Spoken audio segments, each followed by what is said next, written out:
میں اس تربیتی پریزنٹیشن کا آغاز حضرت ابو ہریرہ رضی اللہ تعالی عنہ سے روایت شدہ اس حدیث مبارک سے کرتا ہوں۔ وہ نبی کریم صلی اللہ علیہ وسلم سے روایت فرماتے ہیں کہ حج اور عمرہ کرنے والے اللہ تعالیٰ کے مہمان ہیں، اگر اس سے دعا کریں ان کی دعا قبول فرماتا ہے، اور اگر اس سے بخشش طلب کریں ان کو بخش دیتا ہے۔ لہٰذا آپ کو بے انتہا مبارک کہ رب کریم نے آپ کو اپنا مہمان بننے کا شرف بخشا۔ سب سے پہلے میں حج کی مختلف اقسام کا مختصر تعارف کراتا ہوں۔ حج کی پہلی قسم حج افراد ہے، یعنی ایام حج میں صرف حج کیا اور عمرہ نہ کیا، اس حج میں قربانی واجب نہیں ہوتی۔ حج کی دوسری قسم حج تمتع ہے، یعنی ایک ہی سفر میں پہلے عمرے کا احرام باندھا، طواف و سعی کے بعد حلق کر کے اس احرام سے فارغ ہو گیا، پھر حج کا وقت آیا تو حج کا احرام باندھا، کیونکہ ایک ہی وقت میں دو عبادتیں جمع کر لیں اور دوہرا فائدہ اٹھا لیا، اسے متمتع کہتے ہیں اور اس پر قربانی واجب ہوتی ہے۔ حج کی تیسری قسم حج قران، یعنی ایک ہی ساتھ حج اور عمرہ کا احرام باندھا، پہلے عمرہ کے اراکین ادا کیے لیکن احرام بدستور رہا، یہاں تک کہ ایام حج میں حج کے ارکان ادا کر کے حلق کرایا اور احرام سے فارغ ہوا۔ قارن پر بھی قربانی واجب ہوتی ہے۔ مناسک حج کی تربیت کی اس نشست کا آغاز حضرت ابراہیم خلیل اللہ علیہ السلام کی قرآنی دعا سے کرتے ہیں۔ وَأَرِنَا مَنَاسِكَنَا وَتُبْ عَلَيْنَا إِنَّكَ أَنْتَ التَّوَّابُ الرَّحِيمُ۔ اے ہمارے رب، ہمیں اپنی عبادت کے طریقے بتا اور ہماری کوتاہیوں سے درگزر فرما، تو بڑا معاف کرنے والا اور رحم فرمانے والا ہے۔ اب اعمال حج کا خلاصہ بیان کیا جاتا ہے تاکہ ان کی اہمیت کو ذہن میں رکھتے ہوئے مناسک حج کو سمجھنے میں آسانی ہو۔ محترم سامعین، اعمال حج میں ارکان اور واجبات انتہائی اہمیت کے حامل ہوتے ہیں۔ حج کے 3 ارکان ہیں اور جس نے کوئی ایک رکن بھی چھوڑ دیا اس کا حج مکمل نہ ہوگا، البتہ اگر کوئی شخص طواف زیارہ وقت پر نہ کر سکے اور تاخیر کا دم دے تو اس کا حج ہو جائے گا۔ حج کے ارکان میں احرام شرط ہے، وقوف عرفہ رکن اعظم ہے اور طواف زیارت رکن ہے۔ آگے چل کر ان کی تفصیل سے بات ہوگی۔ اسی طرح حج کے 6 واجبات ہیں، جس نے کوئی ایک واجب بھی چھوڑ دیا تو اس کے بدلے فدیہ یعنی قربانی دے، جس کو مکہ مکرمہ میں ذبح کرے اور وہاں کے فقراء میں تقسیم کرے، خود نہ کھائے۔ حج کے واجبات میں وقوف مزدلفہ، رمی جمرات، قربانی، حجامت، سعی اور طواف وداع شامل ہیں۔ اب حج تمتع کا مصنون طریقہ بیان کیا جاتا ہے۔ حج تمتع یعنی اس میں آپ پہلے عمرہ کریں گے اور پھر ایام حج میں انشاءاللہ حج بھی ادا کریں گے۔ حج کیا ہے؟ سادہ الفاظ میں حج 4 مختلف مقامات پر 8 ذی الحج سے 13 ذی الحج تک مختلف مناسک ادا کرنے کا نام ہے۔ یہ 4 مقامات مسجد حرام، منی، مزدلفہ اور عرفات ہیں۔ ان 4 مقامات کا مختصر تعارف فائدے سے خالی نہ ہوگا۔ مسجد حرام کا تعارف آپ پہلی پریزنٹیشن میں جان چکے ہیں۔ منی حدود حرم کے اندر مکہ مکرمہ سے مشرق کی جانب تقریباً 8 کلومیٹر کے فاصلے پر 2 پہاڑوں کے درمیان صدیوں پرانی وادی ہے، جس کی لمبائی تقریباً 4 کلومیٹر ہے۔ حجاج کرام 8 ذی الحج کو 2 چادروں میں ملبوس ہو کر مکہ مکرمہ سے اس وادی میں آتے ہیں۔ یہی وہ وادی ہے جہاں حضرت ابراہیم خلیل اللہ اپنے پیارے لخت جگر کو اللہ کی راہ میں قربان کرنے کے لیے تیار ہو گئے۔ یہاں کی بڑی مسجد کا نام مسجد خیف ہے۔ مزدلفہ کا میدان منا کی وادی سے بالکل جڑا ہوا ہے اور یہاں سے میدان عرفات کا فاصلہ تقریباً 9 کلومیٹر ہے۔ یہاں کی بڑی مسجد کا نام مشعر الحرام ہے۔ خواتین و حضرات، عرفات کا میدان حدود حرم سے باہر واقع ہے۔ اس میدان میں جبل الرحمہ نامی پہاڑی موجود ہے، جہاں پر نبی کریم صلی اللہ علیہ وسلم نے خطبہ حجۃ الوداع بیان فرمایا تھا۔ یہاں کی بڑی مسجد کا نام مسجد نمرہ ہے۔ اسی میدان میں 9 ذی الحج کو حاضر ہو کر دعائیں کرنا حج کا رکن اعظم ہے۔ اب حج کے مناسک کی تفصیلاً بات کرتے ہیں۔ پہلے عرض کر چکا ہوں کہ 8 سے 13 ذی الحج تک کے دنوں میں مناسک حج ادا کیے جاتے ہیں۔ 8 ذی الحج کو آپ اپنی قیام گاہ سے حج کا احرام باندھیں گے۔ احرام باندھنے سے پہلے عمرے کے احرام کی طرح ناخن تراشنا، مونچھوں کے بال کم کرنا، زیر ناف اور زیر بغل بال صاف کرنا مستحب، جبکہ غسل کرنا سنت ہے۔ احرام سے قبل غسل حیض اور نفاس والی خواتین کے لیے بھی سنت ہے۔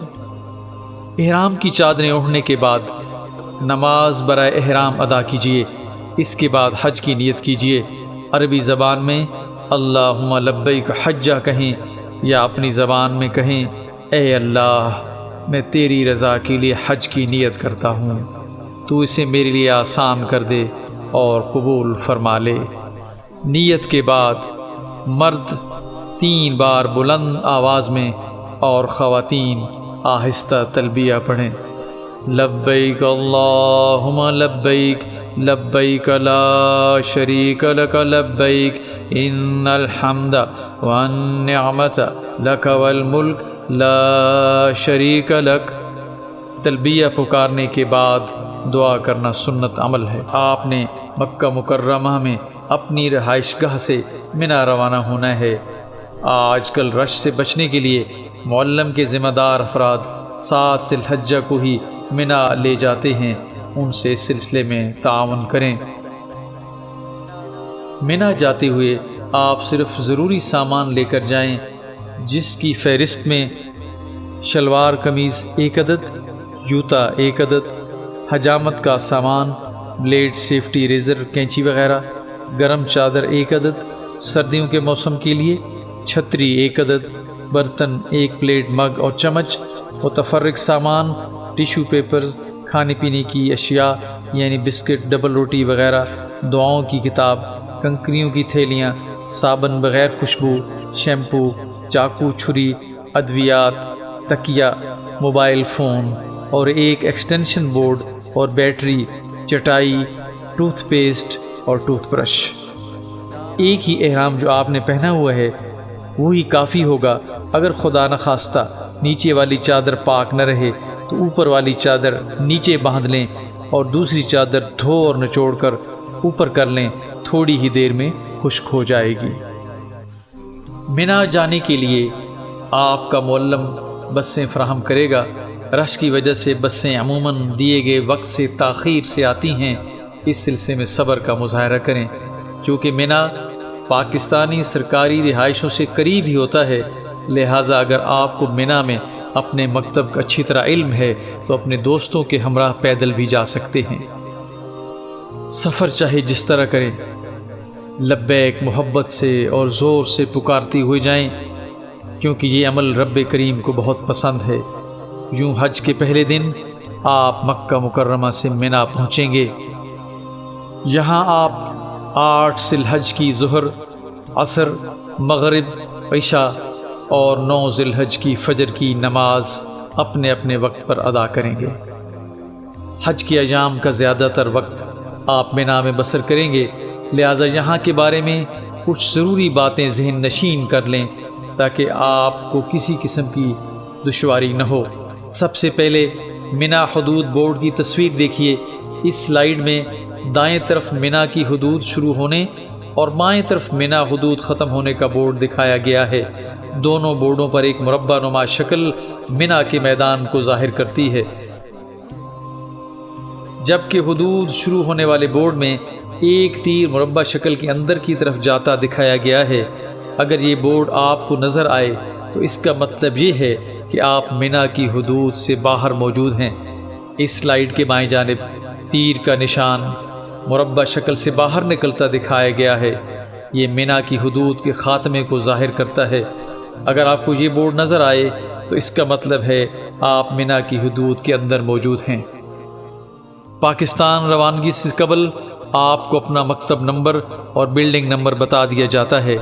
یاد رکھیے، بلڈنگ مکہ مکرمہ میں آپ کی رہائش گاہ ہوتی ہے، جبکہ مکتب منا میں آپ کی قیام گاہ ہوتی ہے۔ منا میں حجاج کرام کے خیموں کو مختلف مکاتب میں تقسیم کیا جاتا ہے اور ہر مکتب کو ایک نمبر الاٹ کیا جاتا ہے۔ جنوب ایشیائی ممالک کے مکاتب منا کے ایک ہی حصے میں ہوتے ہیں۔ کچھ مکاتب صرف پاکستانی حجاج کے لیے مخصوص ہوتے ہیں، جبکہ کچھ میں پاکستان کے ساتھ دوسری ایشیائی ممالک کے حجاج کرام کے مشترک خیمے بھی ہوتے ہیں۔ ایک مکتب میں کئی رہائشی خیمے ہوتے ہیں۔ ہر مکتب کو ایک مخصوص نمبر الاٹ کیا جاتا ہے۔ مکاتب کے نمبر خاص ترتیب سے نہیں ہوتے، یعنی 12 نمبر مکتب کے بعد ممکن ہے 45 نمبر مکتب ہو۔ پاکستانی مکاتب کے باہر قومی پرچم آویزاں کیا جاتا ہے۔ جب بھی پہلے دن اپنے مکتب میں جائیں، اس کی سڑک کا نمبر اور پول نمبر اپنے پاس لکھ کر محفوظ کر لیں۔ پول نمبر کی اہمیت تھوڑی دیر بعد بیان کی جائے گی۔ منا روانگی سے قبل معلم کے دفتر کے ذمہ داران آپ کو مکتب کارڈ دیں گے، جو اس سلائیڈ پر دکھایا گیا ہے۔ یہ نہایت ہی اہم کارڈ ہے۔ اس پر آپ کی بلڈنگ نمبر، مکتب نمبر، خیمہ نمبر، منا میں مکتب کا پتہ اور عرفات میں خیمے کا پتہ درج ہے۔ خدا نخواستہ راستہ کھو جانے کی صورت میں معاونین کو یہ کارڈ دکھا کر آپ اپنے مکتب میں آسانی سے پہنچ سکتے ہیں۔ منا میں سڑک کنارے لگے ہوئے بورڈ آپ کو اپنی منزل کی طرف جانے میں رہنمائی فراہم کرتے ہیں، لہٰذا ان بورڈوں پر لکھی ہوئی تحریریں اچھی طرح سمجھ لیجئے۔ قبلہ سمت بورڈ منا، مزدلفہ اور عرفات کے میدانوں میں قبلہ کی سمت ظاہر کرنے کے لیے لگائے جاتے ہیں۔ منا کے میدان کو 7 مختلف زون میں تقسیم کیا گیا ہے۔ ہر علاقے کا زون نمبر پیلے رنگ کے بورڈ پر نمایاں لکھا جاتا ہے تاکہ حجاج کرام کو اپنے زون کے بارے میں معلوم ہو سکے۔ پول نمبر کا بورڈ سب سے زیادہ اہمیت کا حامل ہے۔ اس بورڈ پر خیمے کا نشان بنا ہوتا ہے۔ خیمے کے نشان کے اوپر عربی زبان میں جبکہ نیچے انگریزی زبان میں پول نمبر لکھا ہوا ہوتا ہے۔ دکھائی گئی تصویر میں 11/610 کا مطلب یہ ہے کہ 610 نمبر سڑک کا 11 نمبر پول۔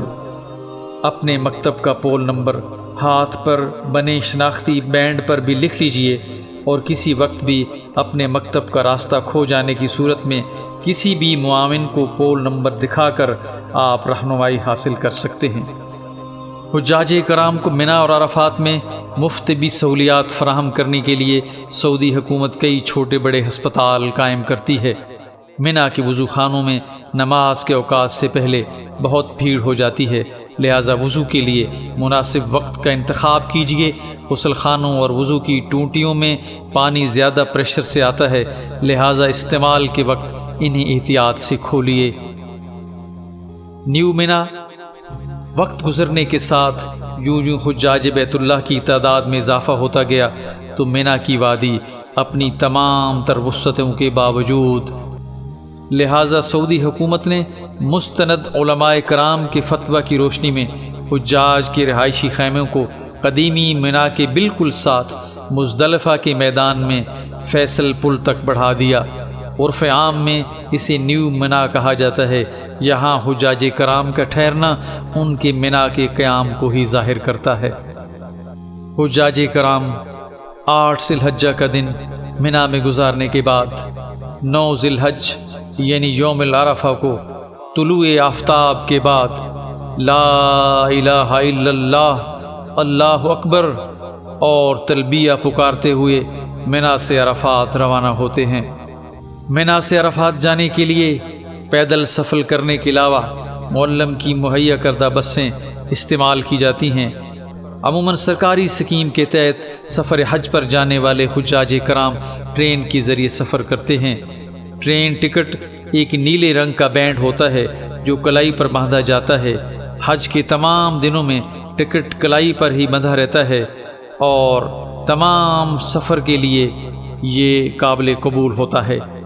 یہاں مختلف تصاویر میں عرفات کا ریلوے پلیٹ فارم اور ٹرین میں سوار ہوتے ہوئے مسافر دکھائے گئے ہیں۔ اس تصویر میں عرفات کی حدود شروع ہونے اور ختم ہونے کے بورڈ دکھائے گئے ہیں۔ یہ بھی بالکل منا حدود بورڈ کی طرح ہیں، صرف رنگت میں فرق ہے۔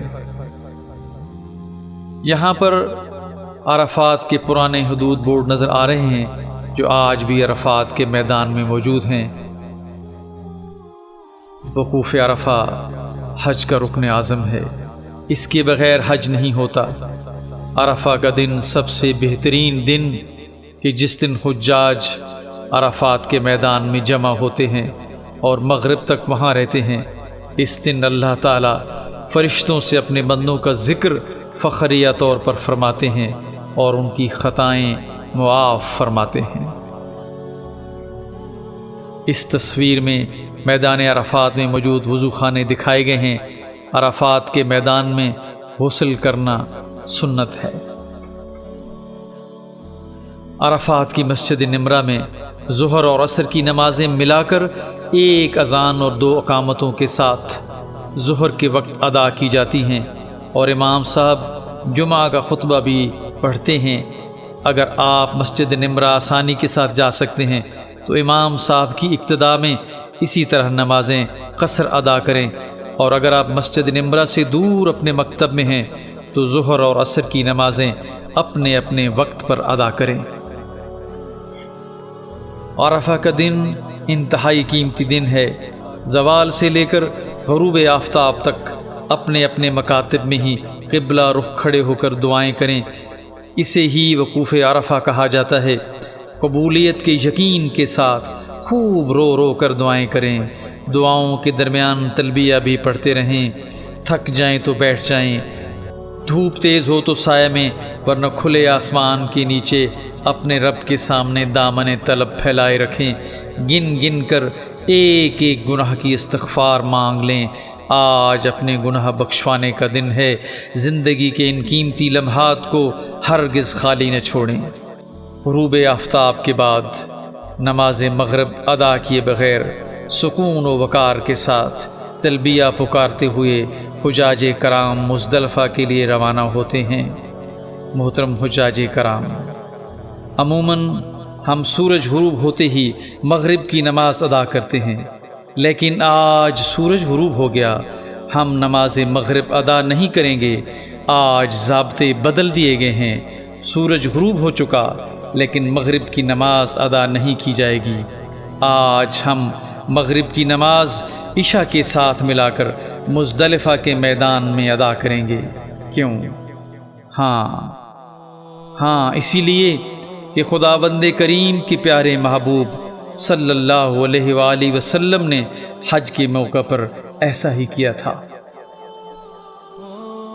محترم حجاج کرام، ہمارے پیارے نبی صلی اللہ علیہ وآلہ وسلم نے صفائی کو نصف ایمان بیان فرمایا، لیکن بدقسمتی خداوند قدوس کے مہمان شاید اس فرمان علی شان کو بھلا بیٹھے اور میدان عرفات میں صرف چند گھنٹے گزارنے کے بعد صفائی کا یہ عالم ہو گیا۔ مزدلفہ پہنچ کر مغرب اور عشاء کی نمازیں ادا کی جاتی ہیں۔ ٹرین، بس یا پیدل جس طرح آپ نے عرفات میں آتے ہوئے سفر کیا تھا، اسی طرح آپ مزدلفہ کے لیے روانہ ہوں گے۔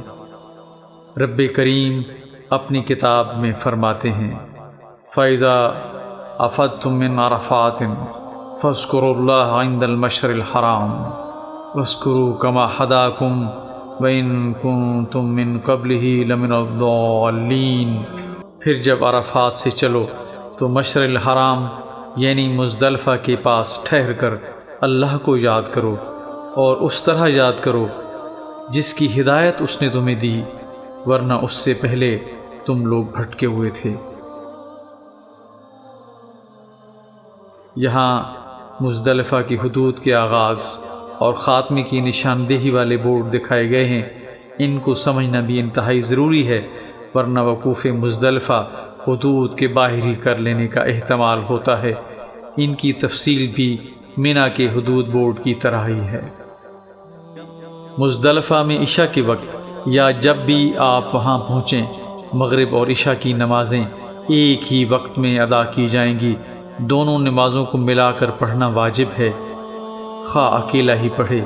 دونوں نمازوں کے لیے ایک اذان اور ایک ہی اقامت ہوگی، پہلے مغرب کے فرض، پھر عشاء کے فرض، اس کے بعد مغرب کی سنتیں اور آخر میں عشاء کی سنتیں اور وتر ادا کیے جاتے ہیں۔ مزدلفہ میں رات کھلے آسمان کے نیچے بسر کرنا سنت ہے۔ نمازوں کے بعد کچھ دیر آرام بھی کرنا چاہیے۔ یہاں 10 ذی الحجہ کی نماز فجر معمول کے وقت سے تھوڑا پہلے ادا کرنی چاہیے۔ اس تصویر میں مزدلفہ کے وضو خانے دکھائے گئے ہیں۔ وقوف مزدلفہ کے بعد منی روانہ ہونے سے پہلے رمی کے لیے 70 کنکریاں چننا مستحب ہے۔ کنکری کا حجم چنے کے دانے سے کچھ بڑا ہونا چاہیے۔ نماز فجر با جماعت ادا کرنے کے بعد مشعر الحرام پہاڑی کے دامن میں یا جہاں کہیں بھی جگہ ملے قبلہ رخ کھڑے ہو کر ہاتھ بلند کر کے سورج طلوع ہونے سے قبل خوب روشنی پھیلنے تک تکبیر و تہلیل کہنا، توبہ و استغفار کرنا اور دعائیں مانگنا چاہیے۔ یہ وقوف مزدلفہ ہے اور حج کا ایک واجب ہے۔ سورج نکلنے سے تھوڑی دیر پہلے مزدلفہ سے منی کے لیے روانہ ہو جانا چاہیے۔ یہ سفر پیدل کیا جاتا ہے کیونکہ مزدلفہ اور منی کے درمیان فاصلہ بہت کم ہے۔ اس تصویر میں فیصل پل دکھایا گیا ہے، جس کے ایک طرف مزدلفہ کا خالی میدان اور دوسری طرف منی کے خیمے ہیں۔ مزدلفہ سے منی جاتے ہوئے جب آپ پل کے نیچے سے گزریں تو یقین کر لیں کہ آپ کا مکتب جس سڑک پر واقع ہے آپ اسی سڑک پر رواں دواں ہیں۔ یہاں منی کی بڑی سڑکیں دکھائی گئی ہیں جن کے نام طریق سوق العرب، طریق الجواہرہ، پیدل چلنے کا راستہ یعنی طریق مشاع اور طریق ملک فیصل ہیں۔ فیصل پل کے نیچے سے گزرنے کے بعد آپ تھوڑی دیر بعد وادی محصر پہنچیں گے، جہاں ابرہہ کے ہاتھی بردار لشکر پر اللہ کا عذاب نازل ہوا تھا اور چھوٹے پرندوں نے انہیں تباہ و برباد کیا تھا۔ یہاں سب بڑی سڑکیں ایک دوسرے سے مل جاتی ہیں اور اس وادی سے تیزی سے گزرنا چاہیے۔ اس تصویر میں دکھائے گئے بورڈ کے نیچے سے اپنی مطلوبہ سڑک کا درست انتخاب دوبارہ کر لینا چاہیے۔ یہاں وادی منی کی بڑی سڑکیں خیموں کے درمیان سے گزرتی ہوئی دکھائی گئی ہیں اور بالکل آخر میں جمرات بھی دکھائے گئے ہیں۔ تصویر کے بائیں حصے میں ریلوے ٹریک بھی نظر آ رہا ہے جو ایک پل پر چلتا ہے۔ منی پہنچ کر سامان اپنے خیمے میں رکھنے کے بعد بڑے شیطان کی رمی کی جاتی ہے۔ رمی کے لیے 7 کنکریاں علیحدہ کر لیں، کچھ کنکریاں اضافی بھی اپنے پاس رکھ لیں۔ جمرہ عقبہ کو رمی کرنے سے پہلے تلبیہ کہنا بند کر دینا چاہیے۔ کنکریاں مارتے وقت دائیں ہاتھ کی شہادت کی انگلی اور انگوٹھے کے درمیان پکڑیں اور بسم اللہ اللہ اکبر کہتے ہوئے باری باری 7 کنکریاں جمرے کو ماریں۔ اس تصویر میں جمرات عمارت کا فضائی منظر دکھایا گیا ہے۔ جمرات کے لیے منی کے مغربی حصے میں ایک بہت بڑی 4 منزلہ عمارت بنا دی گئی ہے۔ یہاں گراؤنڈ فلور سمیت 5 منازل پر بیک وقت رمی کی جا سکتی ہے۔ ہر منزل پر جانے اور آنے کے مختلف راستے ہیں۔ عمارت کے اندر 3 جمرات بنائے گئے ہیں جنہیں جمرہ صغریٰ، جمرہ وسطیٰ اور جمرہ عقبہ کہا جاتا ہے۔ عام طور پر انہیں چھوٹا شیطان، درمیانہ شیطان اور بڑا شیطان کہا جاتا ہے۔ یاد رہے جمرات کے لیے جانے اور واپس آنے کے راستے مختلف ہیں۔ یہاں رمی کے لیے جانے والے راستے سفید رنگ کی تیروں سے دکھائے گئے ہیں اور واپسی کے راستے سبز رنگ کی تیروں سے ظاہر کیے گئے ہیں۔ اپنے مکتب کی سڑک کا نمبر اور پول نمبر اچھی طرح ذہن نشین ہوگا تو واپسی پر آپ اپنے مکتب میں آسانی سے پہنچ سکیں گے۔ ٹرین کے ذریعے رمی کے لیے جانے والے حجاج کرام مینا اسٹیشن 3 پر اترتے ہیں اور سب سے اوپر والی منزل پر رمی کرتے ہیں۔ ریلوے اسٹیشن مینا 3 سے جمرات جانے والے راستے کو اس تصویر میں سرخ رنگ سے دکھایا گیا ہے، جبکہ سبز رنگ کی تیر اس منزل سے ریلوے اسٹیشن پر واپس آنے والے راستے کی نشاندہی کرتے ہیں۔ یہ بات اچھی طرح ذہن نشین کر لیجئے کہ اوپر والی منزل پر رمی کرنے کے بعد آپ نے کوئی بھی سیڑھیاں استعمال کرتے ہوئے نیچے کی طرف نہیں اترنا، بلکہ اسی منزل کے آخری حصے میں واقع ایک پل سے ہوتے ہوئے آپ واپس ریلوے اسٹیشن جا سکیں گے۔ اگر آپ غلطی سے نیچے گراؤنڈ فلور پر اتر گئے ہیں تو جمرات عمارت کے قریب والی پہاڑی کے دامن میں موجود باربر شاپ کے بالکل ساتھ سے اوپر جانے والی سیڑھیاں استعمال کرتے ہوئے اب آپ ریلوے اسٹیشن پر واپس جا سکتے ہیں۔ 10 ذی الحج کو بڑے شیطان کو کنکریاں مارنے کے بعد قربانی کی جاتی ہے۔ اگر آپ سعودی بینک کے ذریعے قربانی کر رہے ہیں تو قربانی کا جو بھی وقت آپ کو دیا گیا ہے اس سے پہلے رمی سے فارغ ہو جانا چاہیے۔ قربانی کے بعد سر کے بال منڈوائے جاتے ہیں یا چھوٹے کروائے جاتے ہیں۔ اس کے بعد احرام کی چادریں اتار کر غسل کر کے عام لباس پہن لیا جاتا ہے۔ اب آپ مینا سے مکہ مکرمہ بیت اللہ شریف کے طواف زیارہ اور سعی کے لیے تشریف لے جائیں گے۔ نوٹ کریں کہ 10 ذی الحج حاجی کا مصروف ترین دن ہے۔ طواف زیارہ کے لیے آپ پیدل جا سکتے ہیں یا پبلک بس سروس استعمال کرتے ہوئے بھی جا سکتے ہیں۔ اگر آپ کا مکتب جمرات سے زیادہ فاصلے پر ہو تو آپ مکتب سے جمرات تک کا سفر ٹرین پر کریں اور ریلوے اسٹیشن کے پل سے اترتے ہی تقریباً 300 میٹر کے فاصلے پر بس سٹاپ ہے۔ یہاں سے آپ حرم جانے کے لیے بس استعمال کر سکتے ہیں۔ اس تصویر میں جمرات کی عمارت مسجد حرام تک جانے والے پیدل راستے کی نشاندہی سرخ رنگ سے کی گئی ہے۔ یہ ایک سایہ دار راستہ ہے اور جگہ جگہ پینے کے ٹھنڈے پانی کے کولر نصب کیے گئے ہیں۔ طواف زیارہ جانے کے لیے یہ سب سے مناسب طریقہ ہے۔ مینا میں 3 بڑے پل ہیں جن کو مقامی زبان میں کبری خالد، کبری عبدالعزیز اور کبری فیصل کہا جاتا ہے۔ ان پلوں کے اوپر سے بھی مسجد حرام جانے کے لیے بسیں مل جاتی ہیں۔ مینا سے مکہ مکرمہ جا کر طواف زیارہ کرنا، زمزم پینا اور کچھ حصہ سر پر بہانا چاہیے۔ طواف کرنے کا طریقہ پہلی پریزنٹیشن میں تفصیل سے بیان کیا جا چکا ہے۔ یاد رہے طواف زیارہ حج کا رکن ہے۔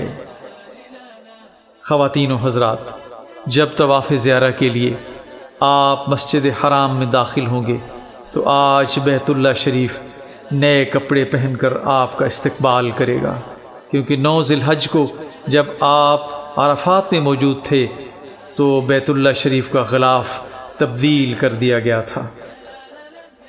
طواف زیارہ کے بعد سعی کرنا واجب ہے۔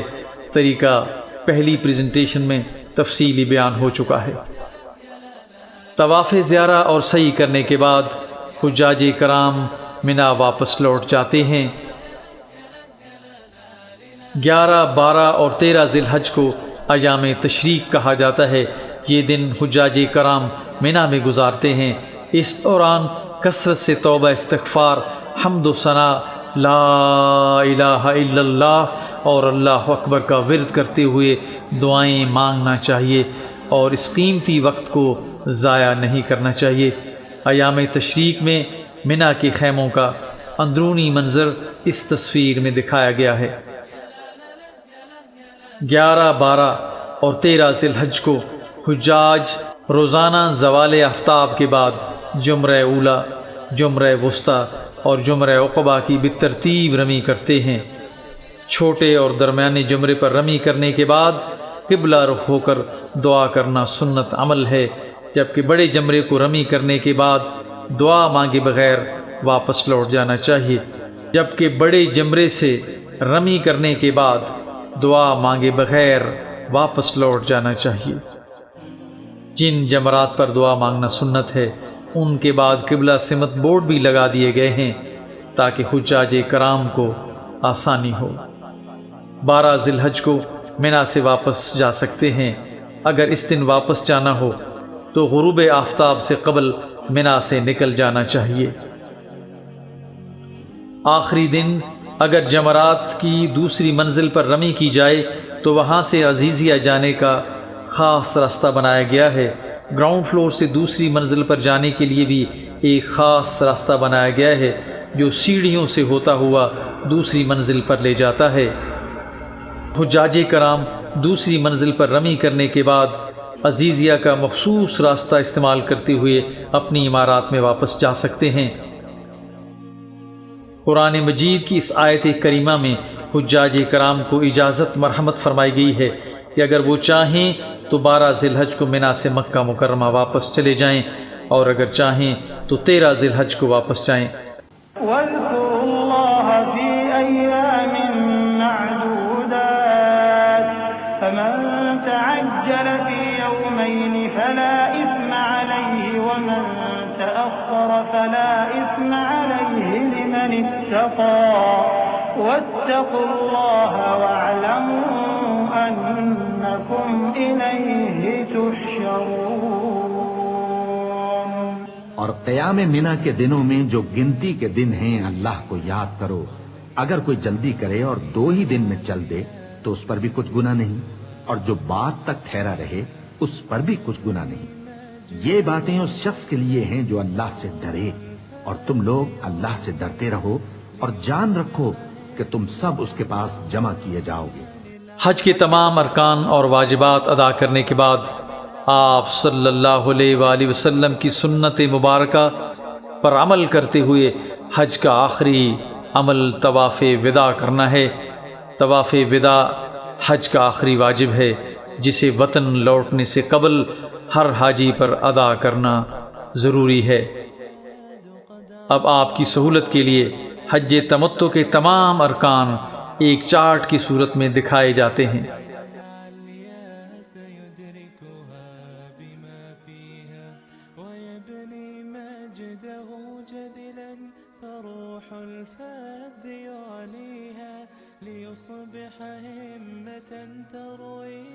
الحمدللہ آپ کا حج مکمل ہوا۔ اللہ تعالی آپ کا حج مبرور کرے، آمین۔ ربنا تقبل منا انک انت السمیع العلیم وتب علینا انک انت التواب الرحیم۔